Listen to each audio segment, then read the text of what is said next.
Cristo. Vamos nos colocar em pé para darmos início à nossa reunião de oração e de estudo da palavra do nosso Deus, nessa noite que o Senhor aqui nos trouxe para adorarmos o seu santo nome e ouvirmos mais uma vez a sua palavra sendo pregada. Nós louvamos a Deus pelos irmãos e amigos que já estão por aqui, começando a acompanhar a gente. Nós vamos orar, depois louvaremos o Senhor com um cântico e em seguida a gente vai passar a palavra ao presbítero Fabrício. Tá certo, meus irmãos? Hoje nós vamos cantar a capela. Os violões não estão aqui, então a gente vai louvar o Senhor sem o auxílio do instrumento. Tá bom? Vamos orar. Senhor, nós rendemos graças ao teu nome mais uma vez por esse dia que o Senhor nos tem acrescentado. Louvamos o Senhor, inclusive, ó Pai amado, pela provação de nossa fé em várias circunstâncias, por vários meios. Te pedimos tua graça, rogamos ao Senhor a sua misericórdia, o perdão dos nossos pecados. Queremos mais uma vez colocar a vida de todos nós em tuas mãos. Em tuas mãos estaremos seguros. Louvamos o Senhor pelos teus benefícios, teus grandes feitos, especialmente nossa tão grande salvação em Cristo, quando o teu Espírito operou o maior milagre que há, que é o novo nascimento. Nós, por tudo, louvamos o teu nome, te bendizemos nessa hora, nesse momento em que aqui nos encontramos reunidos para te buscar e para ouvirmos a pregação da tua palavra. Abençoe a todos nós, começando pelos os ouvintes que estejam preparados. Há muito pouco proveito, ó Deus, do que ouvimos. Mesmo quando ouvimos, recebemos bom alimento, pelo fato de não nos prepararmos para ouvir, não nos concentrarmos, não nos preocuparmos em lembrar o que foi avisado que ouviríamos. Por isso mesmo, há pouca absorção daquilo que o alimento da tua palavra tem a nos oferecer. Então, nos ajude para que os ouvintes verdadeiros que ouvem e não apenas fica no ouvir, mas que pratica a tua palavra, possa, ó Deus, sempre estarmos preparados para receber o alimento, a porção da Escritura e, de igual modo, abençoe também a vida daquele que nos trará a tua mensagem nessa noite, que nós não nos descansemos apenas em aguardar que quem prega esteja preparado para pregar, pois se não nos prepararmos para ouvir, de nada adiantará. Então, nos ajude quanto a isso, derrama a graça sobre a vida de todos nós que estaremos nesse momento participando aqui desta reunião, para ouvirmos um pouco mais do que a Escritura nos ensina através do livro dos Salmos. Abençoe o teu servo, presbítero Fabrício, pregador dessa noite, edifica nossas vidas e alcança aqueles teus eleitos ainda não alcançados pela pregação do Evangelho. Em Cristo é que oramos. Amém. Os irmãos podem sentar, meus irmãos. Nós vamos louvar o Senhor com o cântico Amigo de Deus. Vamos cantar a capela. E depois o presbítero Fabrício vai dar prosseguimento aqui à reunião.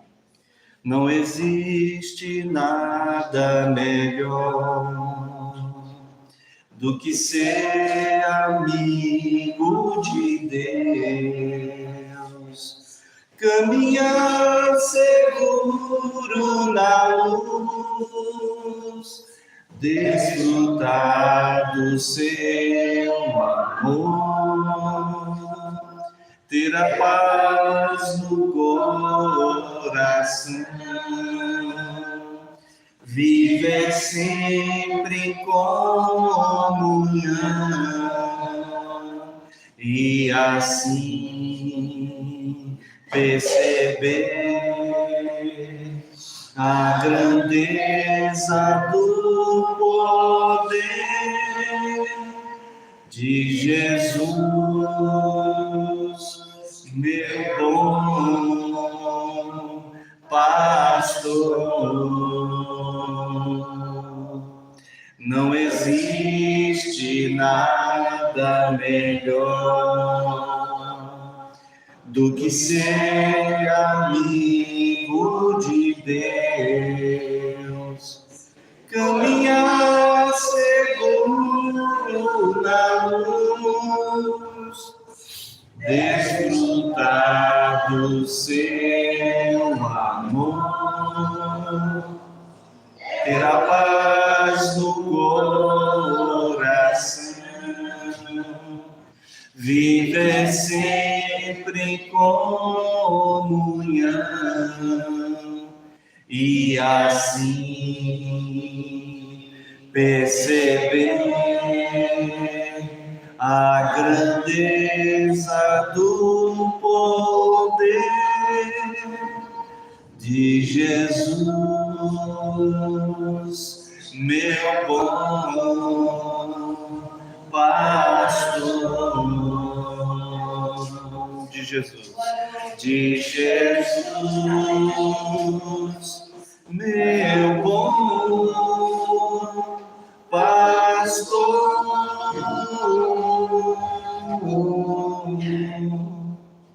Presbítero Fabrício.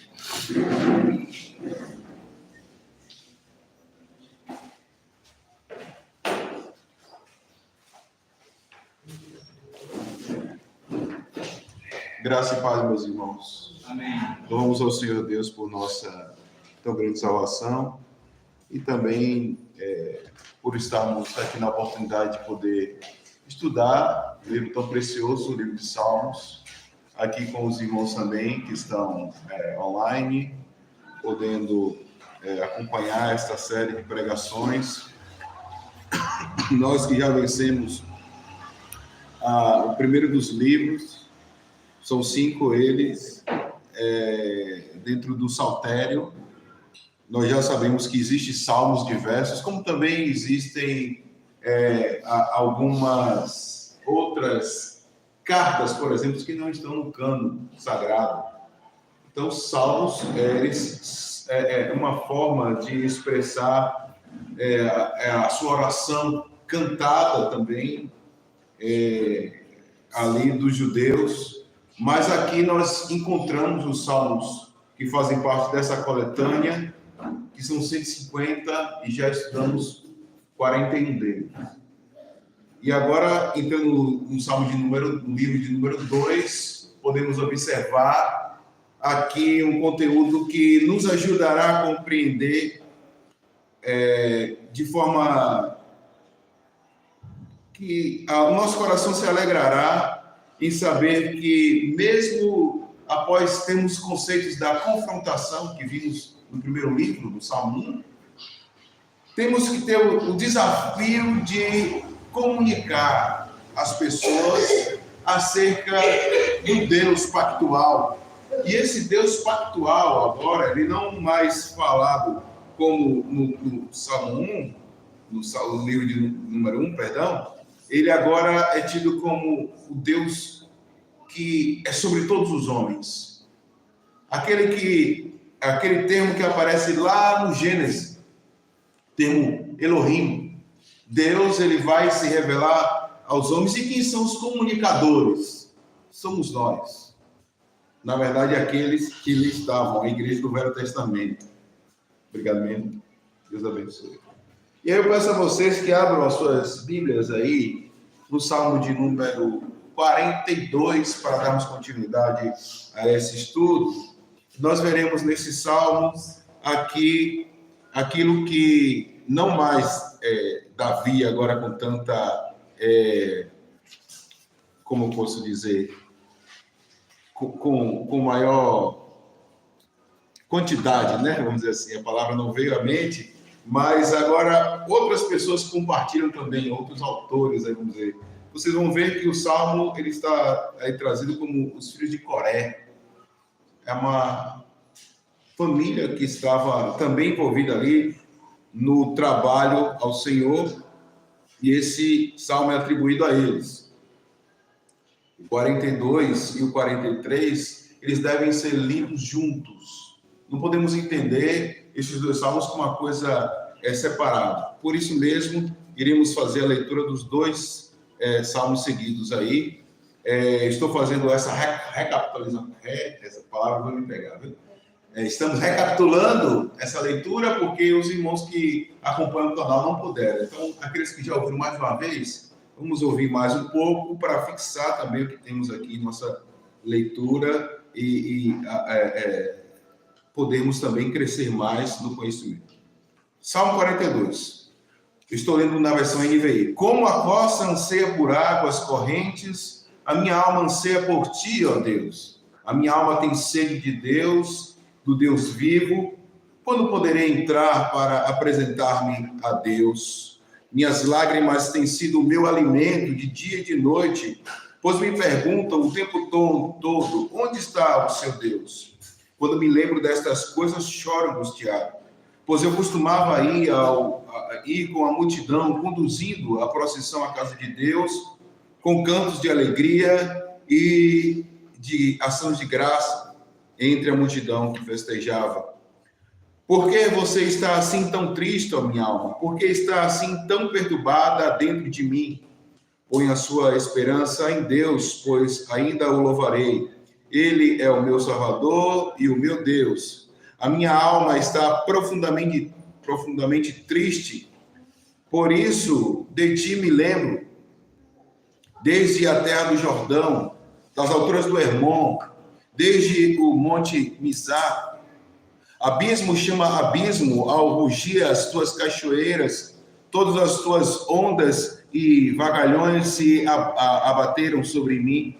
Conceda-me, Senhor, o seu fiel amor de dia, de noite esteja comigo a sua canção, e a minha oração ao Deus que me dá a vida.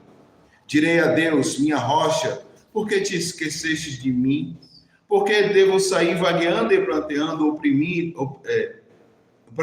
oprimido pelo inimigo? Até os meus ossos sofrem agonia mortal quando os meus adversários zombam de mim. Perguntam-me o tempo todo, onde está o seu Deus? Por que você está assim tão triste, ó minha alma? Por que está assim tão perturbada dentro de mim? Põe a sua esperança em Deus, pois ainda o louvarei. Ele é o meu Salvador e o meu Deus. Salmo 43. Faz-me justiça, ó Deus, e defende a minha causa contra um povo infiel. Livra-me dos homens traidores e perversos, pois tu, ó Deus, és a minha fortaleza. Por que me rejeitastes? Por que devo sair vagueando e pranteando oprimido pelo inimigo? Envia a tua luz e a tua verdade. Elas me guiarão e me levarão ao teu santo monte, ao lugar onde habitas. Então irei ao altar de Deus, a Deus, a fonte de minha plena alegria. Com a harpa te louvarei, ó Deus meu. Por que você está assim tão triste, ó minha alma? Por que está assim tão perturbada dentro de mim? Põe a sua esperança em Deus, pois ainda o louvarei. Ele é o meu Salvador e o meu Deus. Meus amados, temos então aí a leitura dos dois salmos e continuamos aqui na perspectiva bíblica de que esta palavra, ela é para nós, além de para a nossa alma, e também a referência de como a igreja do Antigo Testamento, eles viveram, e como nós podemos hoje viver de forma prática. Os salmos têm esse caráter prático da palavra de Deus. Por isso, na abertura dessa leitura, nós vemos aí elementos que mostram uma ansiedade, um desejo ardente daquele que tem uma referência de adoração e agora está por alguma coisa, algum motivo impedido disso acontecer. E essa sua situação faz com que a sua alma experimente um sentimento de ansiedade grande, desejo que precisa ser suprido. E o elemento referencial aí que nós temos é uma das funções do nosso corpo, a sede, o desejo por águas. Eu até agradeço aqui a irmã Ivone, que trouxe, que realmente já estava necessitando. sair correndo do trabalho e não passei no bebedouro. E assim, esse desejo pela água é uma necessidade vital, algo vital.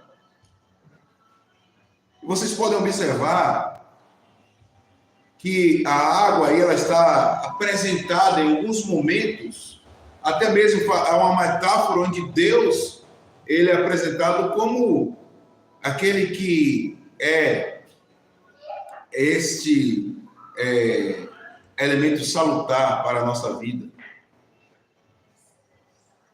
É o Deus vivo, no verso 2, e que faz o paralelo justamente com essa ideia de águas correntes, águas vivas.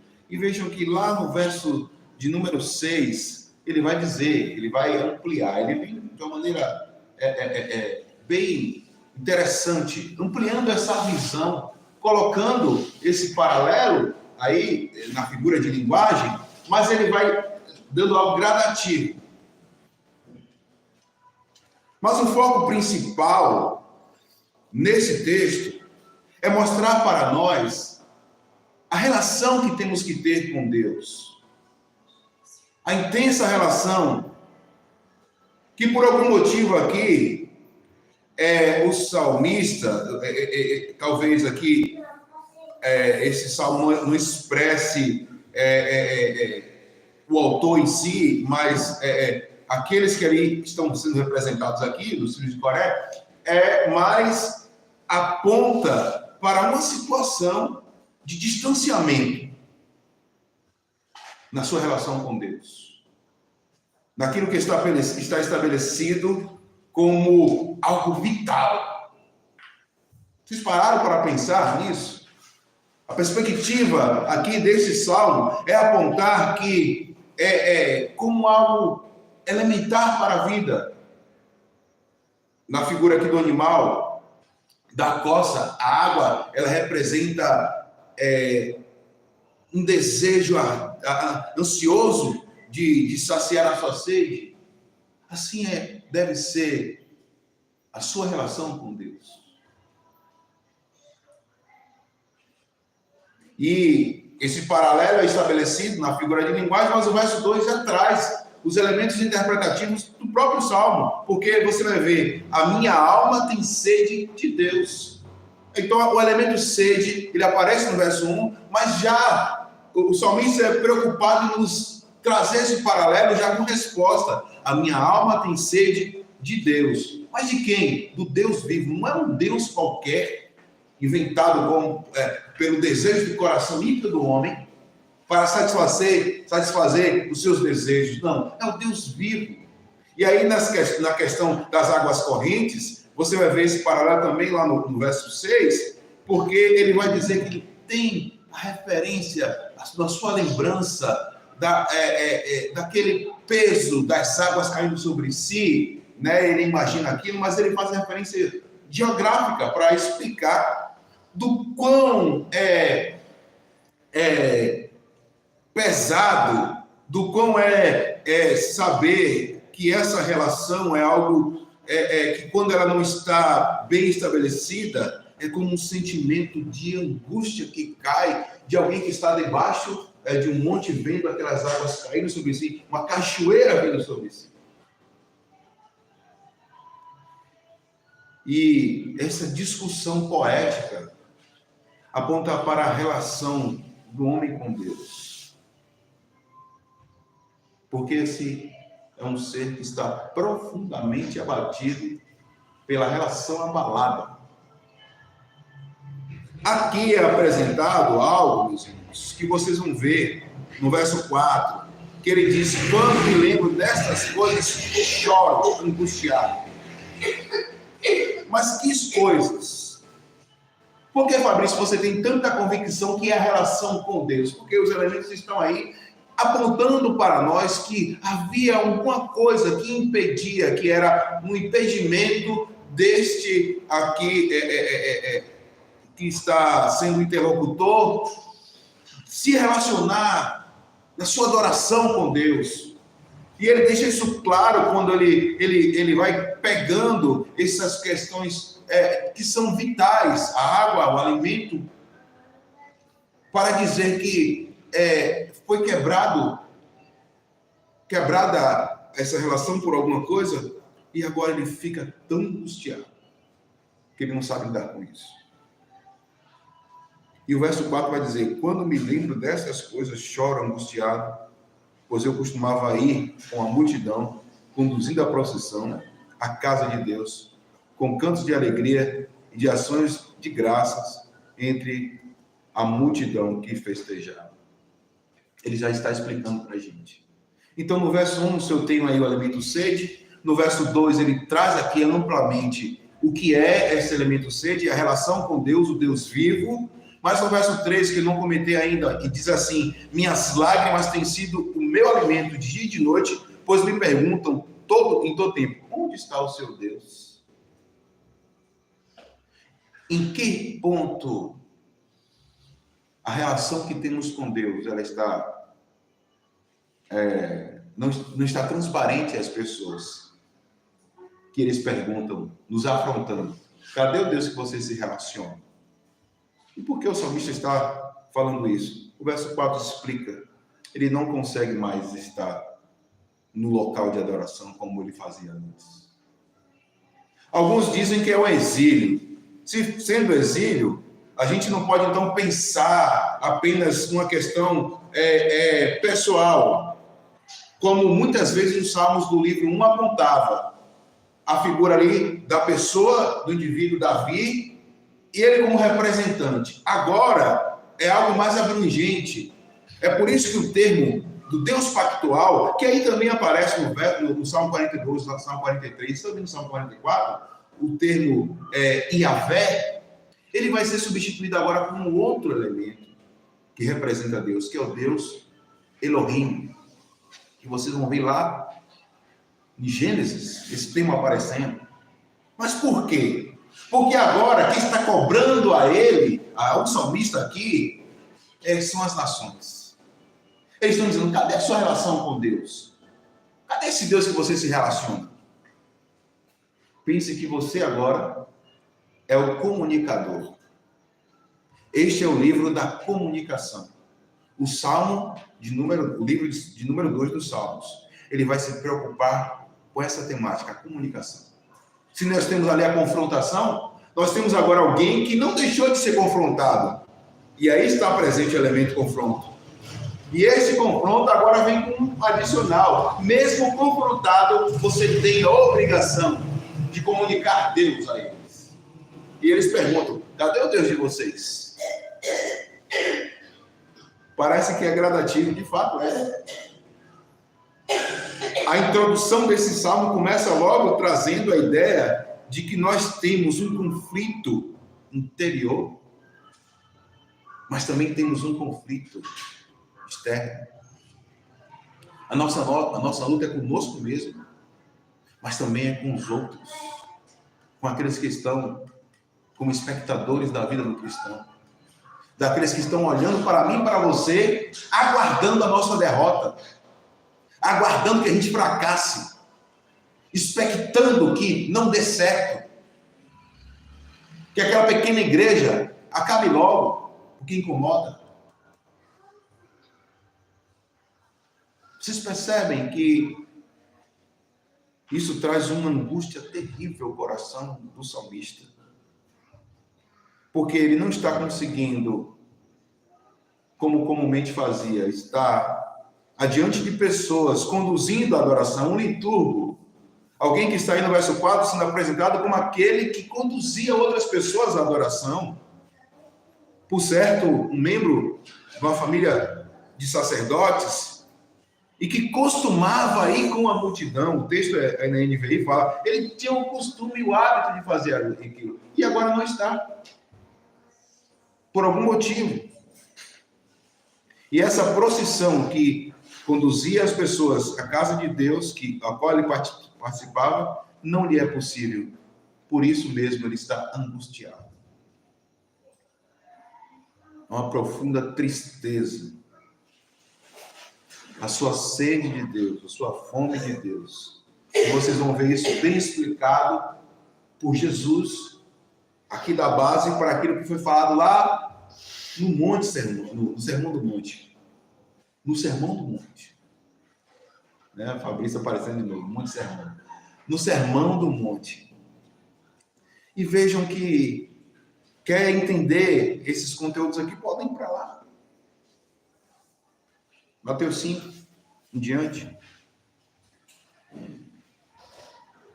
Veja que essa discussão é porque há uma distância de seu lugar de adoração. Podemos também ainda observar João falando que a nossa preocupação não é com o local. É claro que a tradição aqui desses que aqui estão sendo representados, eles vão valorizar o templo, vão valorizar o tabernáculo, eles entendem dessa forma, é a mentalidade de judeu, que a sua relação com Deus depende daquele espaço físico. E aquilo atrapalhava, de fato, a adoração, porque se não tinha, eles não sabiam como fazer. Mas percebam que a resposta dessa indagação é com a indagação introspectiva, colocada aí no verso 5, que diz assim: por que você está assim tão triste, ó minha alma? Qual é a razão de você encontrar tristeza nessa situação que você se coloca? Vocês já pensaram nisso?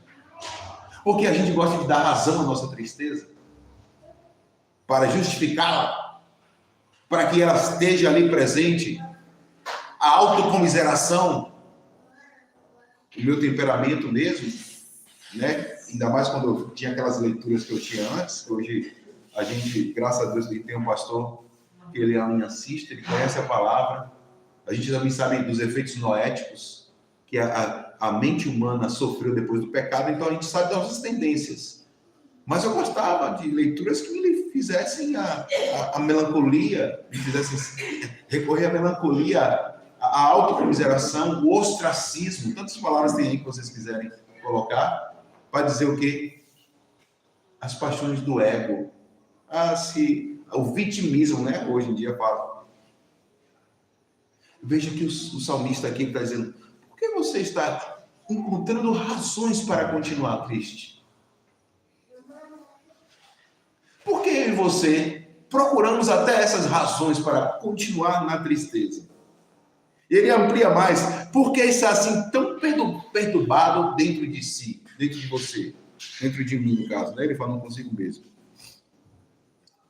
E é interessante que essas duas frases, elas seguem com uma afirmativa, uma confissão, porque sabia em que se crê. Sabia assim que se crê. Ele diz: põe a sua esperança em Deus. E é interessante que, falando consigo mesmo, nesse diálogo consigo, ele diz: pois ainda o louvarei. As circunstâncias externas não podem ameaçar o propósito que, por convicção, ele sabia que tinha que ser cumprido. Porque era o Deus pactual, o Deus que aí vocês não conseguem perceber no texto em português, mas aí o Deus que aí é apresentado está ainda como o Yahvé. E logo, e também ainda nesse texto, vocês verão Elohim. Porque aqueles que estão indagando onde está o seu Deus, eles perguntam: onde está esse Deus Todo-Poderoso que vocês acreditam? Mas pactualmente o salmista tinha no coração, e ele sabia como responder às suas próprias perguntas, pois ele diz: ponha a sua esperança em Deus, naquele Deus que fez um pacto, uma aliança com os seus. Meus irmãos, o livro traz uma abertura magnífica, porque ele estabelece, o livro 2, estabelece aí em quem nós temos crido. E Paulo vai falar isso. Eu sei que eu tenho crido. É um diálogo consigo mesmo, então ele sabe. Eu sei que eu tenho crido. Aqui no caso não Paulo, né? Parafraseando Paulo lá. Porque põe a sua esperança em Deus. Fabrício, não deixe de acreditar em Deus. E qual a expectativa dele? Que ele ainda vai louvar. Vejam que a confrontação aqui, ela não fica sem resposta. É a motivação para que se comunique. E a comunicação é a si mesmo, porque a primeira coisa é uma autopregação, vamos dizer assim. Eu vou continuar crendo, minha esperança está em Deus. E eu vou louvá-lo. Vai chegar o momento de que isso aconteça. Por quê? Qual é a razão? Ele é o meu Salvador. Deus, por ser Deus pactual, ele é o Salvador do seu povo. Há uma promessa de salvação. E aí está a esperança do salmista. E ele diz, mesmo nessa circunstância, o meu Deus, aí na introdução, verso 6, ele é o meu Salvador e o meu Deus. Veja que essa angústia, essa tristeza, ela está envolvida com circunstâncias as quais ele fica pensando, o salmista que está pensando se aquilo que está sendo indagado é verdade ou não, mas ele sabe dentro do seu coração, a plena convicção de quem Deus é. Mas ele continua o seu dilema. Ainda no verso 6, a minha alma está profundamente triste, por isso de ti me lembro, desde a terra do Jordão, das alturas do Hermon, desde o Monte Mizar. Essas águas representam aí, essas cachoeiras, né? O verso 7 vai dizer, como águas que nasciam e que alguns historiadores vão apontar que ali nascia até o Rio Jordão, a origem as águas de origem do Rio Jordão, que ali vinham torrencialmente, e ele vai falar no verso 7 que abismo chama abismo, ao rugir tuas cachoeiras, todas as tuas ondas e vagalhões se abatem sobre mim. O sentimento dele é que aquelas lembranças faziam referência ao seu local geográfico, que aponta para o seu local de adoração, mas que essas mesmas lembranças viam como essa torrente de água que caía sobre si e era um peso que abatia a ele.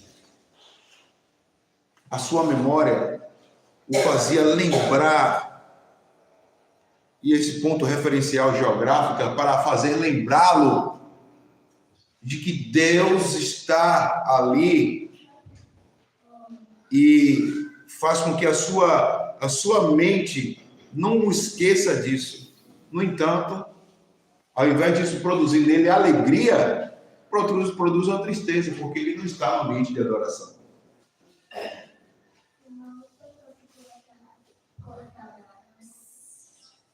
Há uma discussão, na verdade, meus irmãos, sobre esse salmo, porque falam que esse salmo aqui é o salmo da depressão. Eu via procurando algumas pregações para ouvir também, né? E eu vi o salmo da depressão, porque eles vão enfatizar essa tristeza profunda. E muitas vezes a tristeza profunda do homem, ela acontece porque o homem não consegue encontrar-se com Deus. Ele está perdido, muitas vezes, dentro de si mesmo. E só quem pode promover esse encontro, esse reencontro, é o próprio Deus por meio do seu Espírito.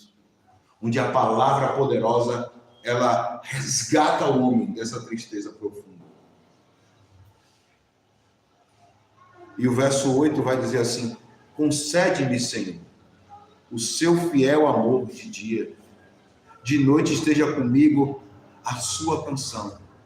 É a minha oração ao Deus que me dá vida. É só Deus quem pode promover o resgate de uma alma em morte, ou moribunda, uma alma em tristeza profunda, uma alma em depressão. Meus irmãos, por mais que, eu até esqueci o nome dos remédios que estão aí, por mais que haja medicamentos que simulem o bem-estar, eles são passageiros, porque aquele sentimento só dura enquanto o remédio faz efeito. Depois que passa, você percebe dentro dessa tristeza. Então, não tem como ser preenchido plenamente se não for pela presença de Deus. O verso 8 mostra que é necessária a presença de Deus na vida do homem. E diz: concede-me, Senhor, o seu fiel amor. Um amor que não vai falhar. Um amor fiel. De dia e de noite. E à noite será esse amor o elemento, o tema da canção. Aquilo que fará lembrado ao salmista é que Deus está presente consigo, né? Ele esteja comigo na sua canção. O que é notório aqui, meus irmãos, é que ele toma consciência que, apesar da sua limitação geográfica, a presença de Deus, a fiel presença de Deus, ela é ali presente na sua vida. E a sua oração é para fazer justamente a referência àquilo que lhe falta. O prazer na vida, a partir do próprio Deus. Ele diz: a minha oração ao Deus que me dá vida. Não importa onde ele está, não importa a geografia que limita ele a uma adoração recorrente como se fazia antes. Mas a ideia que vem à sua cabeça agora é que há um pacto, um Deus pactual, garantiu a ele um amor que não falha. Então, a geografia ali não vai ser importante. Mas há uma luta dentro de si que ainda está brigando contra esses conceitos, porque o verso 9 diz assim: direi a Deus, minha rocha, por que te esqueceste de mim? Por que devo sair vagueando e planteando, oprimido pelo inimigo? Veja que há um elemento aqui bem parecido com a ideia do luto, né? Alguém que vagueia e planteia. Mas por que nós acreditamos que é uma situação de exílio? O oprimir do inimigo. Alguém que está subjugando aqui este que é alguém que está fora do seu local comum de adoração. E aqui, por enquanto, estou só falando do texto. Não fiz a aplicação. Mas vejam que, aonde ele se firma mais uma vez, direi a Deus, minha rocha. Rocha, vocês já aprenderam lá no estudo do livro 1, que é sempre referência ao Deus pactual, quando esse Deus deu a Israel o estabelecimento de uma nação justamente no monte. E o monte faz referência à aliança de Deus com o seu povo. E ele sabe que Deus é um Deus pactual. No entanto, a circunstância o faz perguntar a Deus: por que se esqueceu de mim? Por que eu passo por isso, uma vez que o Senhor tem um amor fiel e é o meu Deus, o Deus que me deu vida, a minha rocha, a minha sustentação, os fundamentos que eu tenho na minha vida e as convicções que eu tenho partem de ti. Por que o Senhor se esqueceu de mim? Porque me permite viver uma vida de pranto e de opressão. Veja que essa discussão dentro de si está enorme, ele vai tomando proporções, e o verso 10 ele diz assim: as consequências disso é que até os meus ossos sofrem agonia mortal, quando os meus adversários zombam de mim, perguntando-me o tempo todo, onde está o seu Deus? Que situação do salmista. Que situação. O que lhe faz pensar que a sua alma pode ficar assim tão triste? O que te faz trazer perturbação? É um conflito interno ou a situação externa? Já vimos lá bastante elementos no Salmo, no livro 1 dos Salmos, no caso, que é o Salmo 41 ao 41. Mas aqui vem novamente essa discussão. E agora com um elemento a mais. Qual é o elemento a mais? Eu preciso comunicar Deus às pessoas. Lembre-se disso, comunicação. Meus irmãos, a gente vai poder ampliar isso. E o verso 11 diz assim, essa indagação. Por que você está assim tão triste, ó minha alma? Por que está assim tão perturbada dentro de mim? Põe a sua esperança em Deus, pois ainda o louvarei. Ele é o meu Salvador e o meu Deus. Os conflitos que existem dentro de nós, eles não podem ser superiores ao que nós temos por convicção. Eles não podem ofuscar, não podem tirar da nossa mente as nossas razões e convicções. Ainda que isso nos oprima interiormente, e também as questões circunstanciais externas aí não podem fazer isso também. Por isso, a indagação do salmista é que qual é a razão que vai tirar de mim a minha esperança, uma vez que ela está em Deus? Que vai perturbar a minha alma, uma vez que eu vou louvar o Senhor. Ele não diz, eu poderei louvar, não, ele faz com convicção. Eu louvarei o Senhor. E a razão é que ele é o Salvador. Aí agora, eu quero dizer para vocês, se estamos falando, estamos comunicando o reino, e esse reino é o que está sendo representado, o Messias é que tem sido representado, eu posso muito bem ler aí como Salvador, ungido de Deus, aquele que produzirá a alegria no coração do abatido, aquele que trará razões para que o seu louvor não cesse. É o seu Salvador, o seu Deus. Incrível que o Salmo de número 42 entrega no verso 11 o assunto para o Salmo 43. E aí ele dá continuidade, porque ele vai dizer: faze-me justiça, ó Deus. O Deus justo, ele é agora evocado para que seja a defesa do salmista. Ele fala, e defende a minha causa contra o povo infiel. Livra-me dos homens traidores e perversos. Vejam que agora o que está sendo posto aqui, meus irmãos, não mais apenas o amor de Deus pactual, mas as ações de um Deus juiz, legislador, que fará justiça ao seu povo. E ele é a defesa deste povo. A figura é de um embaixador que está em julgamento, uma terra que foi tomada.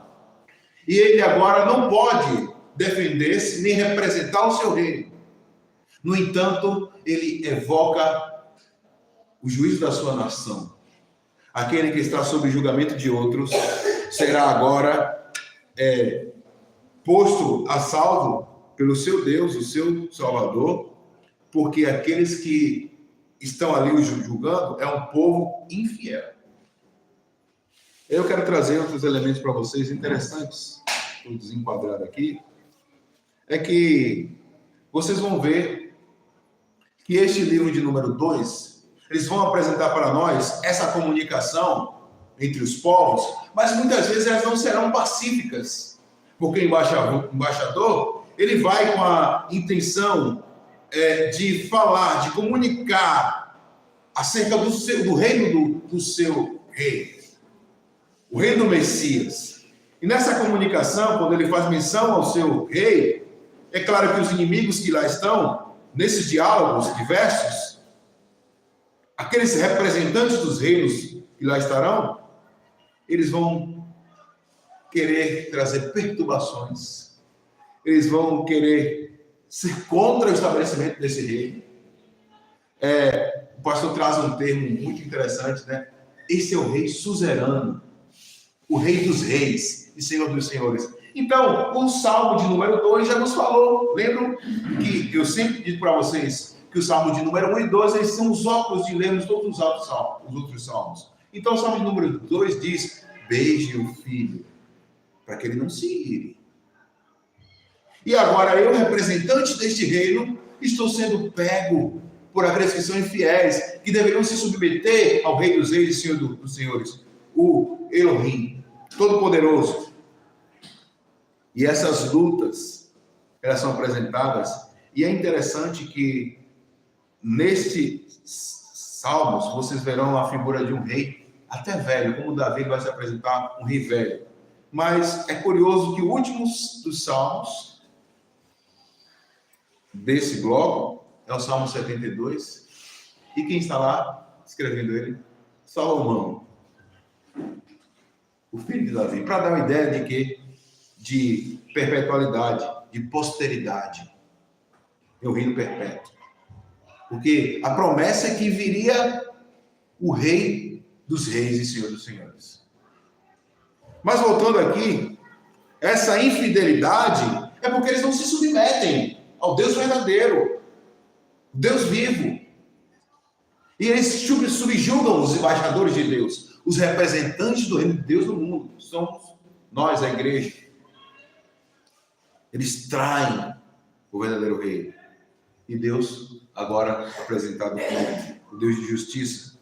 E o verso 2: pois tu, ó Deus, é a minha fortaleza. Por que me rejeitastes? Por que devo sair vagueando, proteando, oprimido pelos inimigos? Por que você questiona aqui? Por que eu questiono? É porque enquanto estamos nesse confronto, nesse conflito conflituoso, esse trocadilho aí, estamos anunciando o reino do Messias. E o verso 3 fala: envia a tua luz e a tua verdade, elas me guiarão e me levarão a teu santo monte, ao lugar onde habitas. Ao lugar, Salmo 15, lembra? Então, a luz, o próprio Cristo, haverá de se manifestar no mundo. Mas a luz aqui também pode fazer referência a aquilo que ilumina os passos enquanto eu caminho até o meu destino. E por isso, precisamos não perder o foco dessa luz, caminhar até lá. O Salmo 42, meus irmãos, e o Salmo 43, eles servem para nós como uma introdução magnífica desse segundo livro e estabelece os fundamentos da fé. O verso 4, então, do Salmo 43, então irei ao altar de Deus, a Deus, a fonte da minha plena alegria, com a harpa te louvarei, ó Deus meu, ó Deus, meu Deus. E como é interessante, porque agora ele projeta a sua vida, aquele momento em que ele estará diante de Deus, no altar de Deus. Claro que a gente tem que pegar emprestado a figura do judeu aqui, que está, do hebreu, né, que está naquela visão do tabernáculo, ou mesmo do judeu que está na visão do templo, onde está um lugar específico, claro. Mas lembre-se que já estamos também no livro 1, que ele está em foco da Assembleia dos Santos, quando todos estarão reunidos aos pés do Rei dos Reis.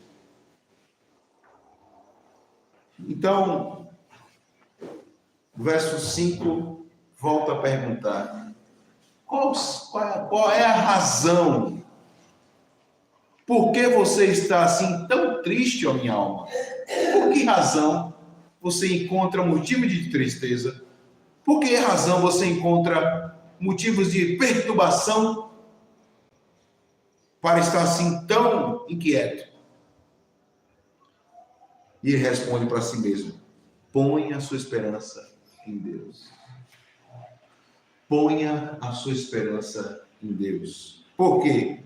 Pois ainda o louvarei. Ainda chegará o momento que vai acontecer o meu louvor pleno, completo a Deus. Porque Ele é o meu Salvador. Ele é aquele que vai me tirar da situação de exílio. Ele é o meu Deus, é o Deus pactual. Agora sim, a gente vem para as aplicações.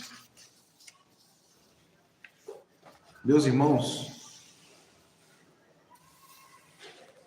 uma das coisas que estão aqui representadas como motivo de impedir a adoração deste salmista aqui, os filhos de Coré, como trazem alguns títulos, é que o distanciamento é impedimento, é impeditivo da adoração. A sua distância do local comum de adoração faz com que você também se afaste do desfrutar de uma adoração coletiva. É por isso que os desigrejados não encontram motivo para ficar assim. Fazem porque querem e entendem que as suas vidas são superiores a dos demais que insistem em estar juntos. Porque os desigrejados, eles dizem que a igreja tem muitos erros. Por isso que eles justificam nisso a não permanência na igreja. E aí eu vou citar aqui o Russell Shedd, porque ele diz assim: quando a gente tiver uma igreja perfeita, no momento que você entra nela, ela deixa de ser perfeita. Porque você é imperfeito. Ele fala da igreja local, né? No sentido de igreja local. Então, não tem por que você ficar procurando a igreja perfeita. Ela está em Cristo. Todos aqueles que procuram Cristo serão aperfeiçoados por Ele. Mas veja, aperfeiçoados. Então venham enquanto se aperfeiçoam. Não aguardem. É claro que igrejas puras, as mais puras, menos puras, mas igreja perfeita, o processo é Cristo quem realiza em nós. E eu quero fazer essa aplicação porque não era um local adequado para aquele que estava ali querendo adorar a Deus, mas ele se via em situação difícil. Mas isso não pode ser um impedimento de você adorar a Deus. Porque a sua adoração, ela é vital. É como água e como alimento. Sem isso, você é um morto espiritual. Devemos amar a Deus acima de todas as coisas, todas as circunstâncias, todas e quaisquer situações. Então, o distanciamento do local de adoração, isso é algo circunstancial. Não é vital, mas o distanciamento de Deus, sim, isso pode nos prejudicar. Uma outra coisa, a opressão, aqueles que nos subjugam, isso também não pode interferir em nossa relação, nossa adoração a Deus. Apesar de que, de fato, será difícil. Mas nós temos um Deus que é pactual. Um Deus que se demonstrou fiel ao seu amor. E nós fomos objetos desse amor. E por que razões estamos tão tristes assim, profundamente tristes? Por que razões estamos tão perturbados dentro de nós? Porque não temos depositado a nossa esperança em Deus. Quando nos dedicamos a Deus, temos nele a nossa esperança. E o que é que se produz em nós? A certeza de que um dia louvaremos. De que um dia as coisas estarão de fato perfeitas. Por que razão? Porque Ele é o nosso Salvador. Veja que isso se repete por 3 vezes. 2 vezes no Salmo 42 e 1 vez no Salmo 43. Uma pergunta que é retórica, que é feita pelo salmista, mas que responde ao nosso próprio coração, quando nós também fazemos. Por que eu estou assim? Por que eu estou tão triste? Por que eu estou perturbado? Se eu tenho em Deus esperança, questione-se em meio às suas tribulações, meus irmãos. Questione-se em meio àquilo que te faz estar perturbado. E pergunte para si mesmo, onde estão as razões da sua alegria? Onde está a razão da sua alegria? E você vai encontrar a resposta caso você já saiba. Porque o motivo do seu louvor é Deus. A sua esperança está nele. E Ele é o seu Salvador, o seu Deus. Que Deus nos abençoe, meus irmãos.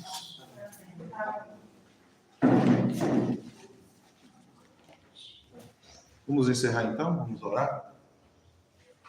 Querido eterno Deus, damos graças a Ti por esse momento aqui em que estudamos mais uma vez a Tua Palavra, agora lendo os Salmos 42 e 43.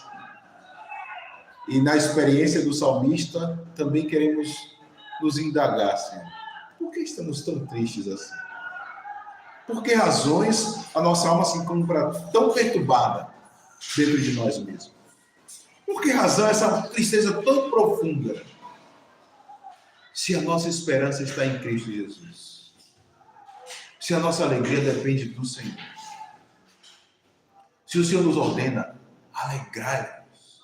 alegrai-vos em Ti. O Senhor nos ensina a afirmar as nossas razões, a razão de nossa vida, o Senhor nos ensina, nos concede, como aqui ele ora, pedindo para que o Senhor concedesse a ele essa convicção de que o Senhor, o dono da vida, nos deu vida quando nós éramos mortos em nossos delitos e pecados e fomos encontrados pelo Senhor, objetos do teu amor. Perdoa nosso pecado de incredulidade, Senhor. Perdoa por acharmos que essas águas estão caindo sobre nós, nos fazendo temerosos, achando que o Senhor não está conosco, por questões circunstanciais, por aquilo que aparenta ser, de fato, uma situação que é para o nosso choro contínuo e nosso prantear, nosso vaguear. Não. Essas são razões para nós aprendermos a louvar ao Senhor. Que o Senhor abençoe esta igreja. Que o Senhor abençoe esses ouvintes aqui da internet, em alguns locais, nossos irmãos também das congregações que nos acompanham. Que o Senhor nos dê graça e que possamos fazer nesse estudo, este livro que iniciamos agora, com todos, porque os demais da congregação local já tinham visto, que possamos nos deleitar nesse estudo, porque apesar dos confrontos, precisamos estar firmes, anunciando que o reino do Senhor vem, anunciando que o Senhor virá sobre todos os reis. Em nome de Cristo nós oramos e agradecemos. Amém. Deus nos abençoe, meus irmãos, que possamos desfrutar deste aprendizado e continuemos aqui na leitura destes salmos. Deus abençoe. Amém. Yeah.